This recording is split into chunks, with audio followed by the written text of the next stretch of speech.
Hi, பார்க்குறதுக்கு இவ்வளோ கலர்ஃபுல்லாக இருக்கிற இந்த ரெசிபி டேஸ்ட் வந்து படுகேவலமாக ரொம்ப வர்ஸ்ட்டாக தான் இருந்தது. டோஃபு வந்து இது வரைக்கும் நான் வந்து செஞ்சதே இல்லை. இதான் ஃபஸ்ட் டைம் டேஸ்ட் பார்க்குறேன். ஸோ பன்னீர் மாதிரியே டேஸ்ட்டாக இருக்கும் அப்படின்னு நினச்சி ட்ரை பண்ணலாம் அப்படின்றதுக்காக வாங்கியிருந்தேன். இந்த பன்னீர் சில்லி மிக்ஸ் இருந்தது. இதை வச்சு இந்த டோஃபு எப்படி செய்கிறதுன்னு பார்க்கலாம். ஃபைனலாக இதனுடைய டேஸ்ட் வந்து ரொம்ப வர்ஸ்ட்டாக இருந்ததுன்னே சொல்லலாம். இந்த மசாலா பேக்கெட்டில் கொஞ்சமாக தண்ணி ஊற்றி மிக்ஸ் பண்ணி வச்சிடலாம்.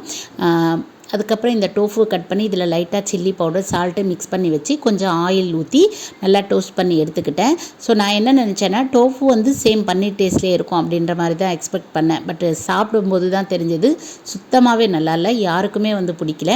இந்த மசாலா டேஸ்ட்டுவே வந்து பார்த்திங்கன்னா ரொம்ப நல்லா இருந்தது. நூடுல்ஸு, அதுக்கப்புறம் மஞ்சூரியன், ஈவன் பன்னீருக்குமே நல்லாயிருக்கும். பட் இந்த டோஃபு டேஸ்ட் தான் வந்து சுத்தமாகவே நல்லா இல்லை. நீங்கள் யாராவது டோஃபு டேஸ்ட் பண்ணியிருக்கீங்களா? அந்த டேஸ்ட் உங்களுக்கு பிடிச்சிருக்கா இல்லையான்னு மறக்காமல் கமெண்ட் பண்ணுங்கள். ஸோ சாப்பிட முடியாமல் போட்டாச்சு.